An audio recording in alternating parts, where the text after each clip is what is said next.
ಪರ್ವತಾಸನ ಮಾಡೋಣ. ಕೈಗಳು ನಿಧಾನವಾಗಿ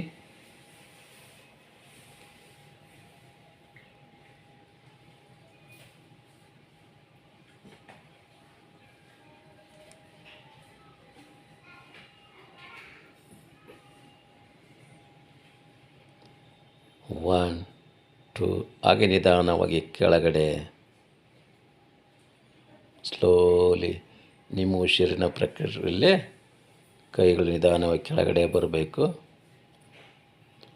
ಅದೇ ರೀತಿಯಾಗಿ ಯೋಗ ಮುದ್ರಾ,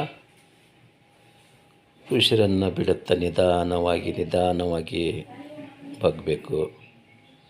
ಶ್ರೀ ಶಿವಯೋಗ ತರಬೇತಿ ಕೇಂದ್ರ, ವಿದ್ಯಾನಗರ, ಶಹಾಪುರ್.